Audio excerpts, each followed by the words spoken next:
On a scale from 1 to 8 tentacles, how bad is it to live in the sea right now? Oh, okay. 8. Pollution is basically anything bad for the environment. Because there are different types of pollution. There's noise pollution, there's air pollution, and there's water pollution. We're going to focus on water pollution, which is because we're focusing on the Red Sea. And that would include like different types of trash, plastic bags, tin cans, even oil spills. A lot of people think that the water dilutes all the traces of pollutants that are coming towards us from the shore. We believed it too, so we held on to that last bit of hope and moved to even deeper areas. But we were all wrong. From time to time, we would hear a low rumbling noise coming near. That was the warning sign of our biggest fear, the black fog. It is horrible. Sometimes, when the rumbling comes too close, a black, thick fog covers the surface and spreads out onto the entire neighborhood and our homes, its blackness mixing with our own water, suffocating it. We are lucky that it does not happen too often, but the chemical stress it has caused us all will linger on forever. So, actually, because like the ones that are closest to the spill, okay, closer to the surface, of course, will get a stronger and more direct effect.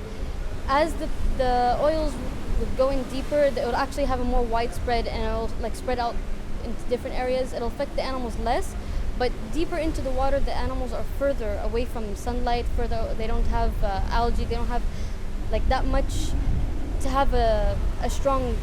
They don't have a strong immune system, and they have very low metabolism. So it's harder. It's a different effect, I guess you can say. It affects them differently, but it does affect them more. About a year ago, I noticed my younger sister acting strange. She started disobeying my parents and wandering out on her own at night. She ignored their warnings about the dangers that lurked behind the other side of our rock. One day, she didn't come back. My parents went looking for her, and I waited hours and hours for them to come back, but they never did. The authorities claim that some chemicals that are used to treat sad people on land are being disposed of here, and they are causing an epidemic of bizarre and unconscious behavior.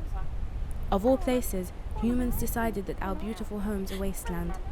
Their ignorance has cost me and my family, and ironically, my happiness. Well, throwing away medical waste in any way or form can affect any type of animal. In the sea, of course, it'll affect many different things, different animals, different species, as any kind of like an oil spill will or whatever. But the medical waste goes a bit further than that. It even goes into like land animals and like, animals that like flying animals, birds mainly. But yeah, it affects any kind of animal if you like throw it away in any not proper, in a non-proper way. Any kind of animal can try and take a bite out of it and think it's food or something, and they could be affected by that. They could die from that. They could be mutated by that in so many ways. When I was very young, we lost our home in the estuary so a human can build their own on land. As if we were not feeling threatened enough, my uncle was captured by a group of them on a floating device from the surface when we were looking for some snails for dinner. I tried to warn him when I first saw the glinting sharp thing shooting towards him, but it was too fast. In seconds, he was pulled out of our blue world into a much cooler one. Our ever-clear skies suddenly formed deep crimson clouds that will be forever engraved on my mind. When I thought I'd lost him, I suddenly saw him being submerged back to me. Although he luckily survived the encounter, Uncle Finn is now finless. Well, the friendliness of an animal, or the friendlier looking it is, does affect the way people actually care about an animal. You know, if you tell them like, so many people are going insane about the fact that there are a lot of things happening to like cats and dogs, that people actually like skin dogs alive for their fur and things like this, which is a terrible thing. I'm not saying it's good, it's a terrible thing. But when they hear something about that, because they love dogs, they care more about that. But when they hear something about like shark finning, they don't really care. Most people actually think like, you know what, so what, let the sharks go extinct. Awareness is actually kind of a hard thing.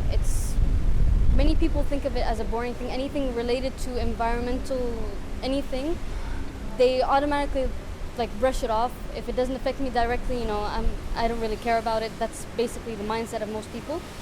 So what, like, I personally, I think we should do, and what we are doing here at Fakieh Aquarium is actually trying to raise more awareness in a more fun way, trying to think basically outside of the box to like attach the environmental awareness, any type of environmental awareness, to something more fun, something more like entertaining, something more exciting, just to capture their attention, to actually get the message across. Because so one will do it, he can inspire others, and that group of people can inspire more, and so on and so forth. So that's my main request. I guess you could say more than advice. It's a kind of a request. Please, for people to just like think before you throw.